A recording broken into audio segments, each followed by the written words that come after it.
संजय दिना, तुमच्या बंदुकीत म्हणे प्रचंड गोळ्या आहेत आणि तुमच्याकडे तुम्ही गोळ्या बिळ्या मारायची तुम्हाला चांगलीच सवय आहे. 4-5 मर्डर वगैरे तुम्ही केलेले आहेत. ही चांगली गोष्ट आहे की तुम्ही ऑन इयर तुम्ही काय काय करू शकता आणि तुम्ही किती मर्डर केलेले आहेत हे तुम्ही ऑन इयर सांगितलं. आम्हालाही कळलं की भाजपला गुन्हेगार लोकांची किती गरज आहे आणि भाजपमध्ये किंवा एकूणच भाजपने जे टेस्ट ट्यूब बेबी म्हणून जन्माला घातलेले आहेत त्यांच्याकडे किती गुन्हेगार प्रवृत्तीचे लोक आहेत. पण संजय दिना, तुमच्याकडे कितीही गोळ्या असल्या आणि बंदूक असल्या तरी बंदुका चालवण्याची धमक आहे का नाही हे आम्ही पुरते ओळखून आहोत.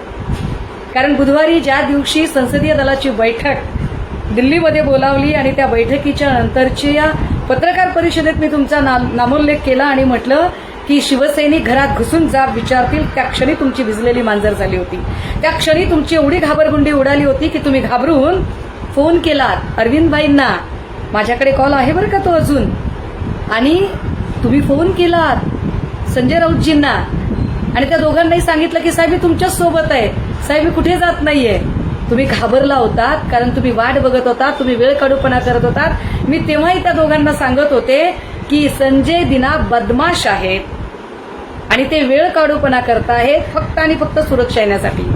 संजय दिना, जशी तुमच्याकडे Y+ सुरक्षा आली तुम्हाला दात आले, तुम्ही पलटलात, तुमच्या भाषेमध्ये मगरुरी आली. पण दिना, हे लक्षात घ्या संजय दिना, तुम्ही हे नीट लक्षात घेतलं पाहिजे की तुमची मगरुरी, तुमचा माज किंवा तुमची बदललेली भाषा ही तुमच्या अवतीभोवती असणाऱ्या Y+ सुरक्षेमुळे आहे. आमच्याकडे यातलं काहीही नसताना आम्ही कालही तितक्याच ताठवानेने बोलत होतो आणि आत्ताही तितक्याच ताठवानेने. आता परत एकदा तुम्हाला सांगते, तुम्ही तुमचा सगळा शस्त्र ताफा सगळा दारुगोळा सोबत ठेवा, तुमची सगळी Y+ सुरक्षा Z+ सुरक्षा सोबत ठेवा. ठिकाण तुम्ही सांगा, अगदी तुमच्या घराचा दिवाणखाना सुद्धा.